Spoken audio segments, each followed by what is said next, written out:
ধুবুৰী সমষ্টিৰ নৱগঠিত গাঁও পঞ্চায়ত পদ্মেৰ আলগাৰ কাটলামাৰী বজাৰত AIUDF দলৰ বিশাল যোগদান কাৰ্যসূচী। উক্ত যোগদান কাৰ্যসূচীত মুখ্য অতিথি হিচাপে উপস্থিত থাকে AIUDF দলৰ জিলা সভাপতি তথা ধুবুৰী বিধানসভা সমষ্টিৰ বিধায়ক নজৰুল হক আৰু বিশিষ্ট অতিথি হিচাপে উপস্থিত থাকে জিলা কমিটিৰ উপসভাপতি আব্দুল হাইকে ধৰি AIUDFৰ বিভিন্ন পৰ্যায়ৰ নেতাকৰ্মীসকল।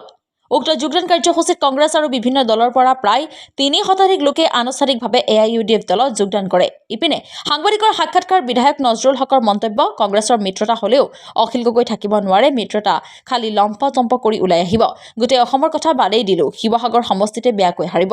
মিয়া প্ৰসংগত কয়, মিয়াক লৈ এটাৰ পিছত আন এটা তুচ্ছ তাচ্ছিল্য মন্তব্য কৰা মুখ্যমন্ত্ৰীক গাদীৰ পৰা আঁতৰোৱা উচিত। মুখ্যমন্ত্ৰী সকলোৰে মুখ্যমন্ত্ৰী, কেৱল এটা জনগোষ্ঠীক লক্ষ্য কৰি মন্তব্যক আমি গৰিহণা আৰু ধিক্কাৰ জনাইছো। ইয়াৰ উপৰিও অখিল গগৈৰ বিৰুদ্ধে এটাৰ পিছত আন এটা মন্তব্য কৰে। গাঁও পঞ্চায়তখন ধুবুৰী সমষ্টিৰ অন্তৰ্ভুক্ত হোৱাৰ পিছত মোৰ এইবাৰলৈ মই 3 দিন আহিলোঁ আৰু আজি আমাৰ পদ্মৰলগা আঞ্চলিক কমিটিৰ উদ্যোগত যি যোগদান পৰ্ব কাৰ্যসূচী আৰম্ভ কৰিছে, ইয়াত মই নথৈ আনন্দিত হৈছোঁ। বিভিন্ন ৰাজনৈতিক দলৰ পৰা আহি AIUDFৰ কাম কাজত তথা মৌলানা বদৰুদ্দিন আজমল ডাঙৰীয়াৰ বিগত দিনৰ পাৰফৰ্মেন্সত সন্তুষ্ট হৈ তেখেতসকলে AIUDFত যোগদান কৰিছে আৰু এই ব্যক্তিসকলক সন্মানীয় ব্যক্তি যুৱ বন্ধুসকল, মই ধুবুৰী জিলা কমিটিৰ জিলা সভাপতি হিচাপে তেখেতসকলক আমাৰ AIUDF দলত আঁকোৱালি লৈছোঁ আৰু অনাগত দিনত মোৰ লগত থাকি এইবাৰ 26ৰ বিধানসভা নিৰ্বাচনত তেখেতসকলে কাম কৰিব বুলি ইতিমধ্যে মোটামুটি 250-300 মান হ'ব। গামোচা আমাৰ যিখিনি অনা হৈছে ইতিমধ্যে শৰ্ট পৰি গৈছে, পিছত আকৌ গামোচা আনি দিয়া হ'ল, একো বহুতো আছে। যেহেতু বহু 3টা বজাৰ পৰা মানুহখিনি অপেক্ষা কৰি আছে, এতিয়া মোৰ বক্তব্য আৰম্ভ হোৱা নাই, ইয়াৰ পিছত মই বক্তব্য আৰম্ভ কৰিম। আৰু যোৱা 2 দিন আগত আমি এছাৰ সম্বন্ধে এটা প্ৰগ্ৰাম কৰিছিলোঁ, ধুবুৰীৰ আন্দোলনৰ কাৰ্যসূচী লৈছিলোঁ।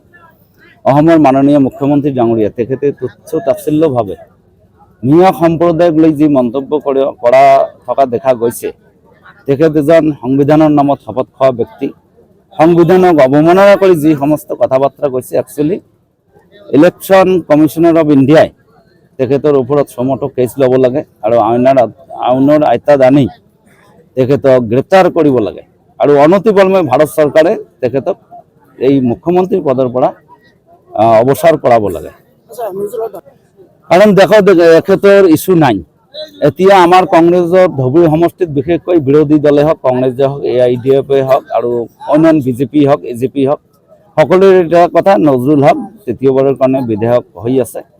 মই আল্লাহৰ ওপৰত ভৰসা কৰি কথা কৈছোঁ, ধুবুৰী সমষ্টিৰ ৰাইজে ইয়াত সিদ্ধান্ত ল'ব।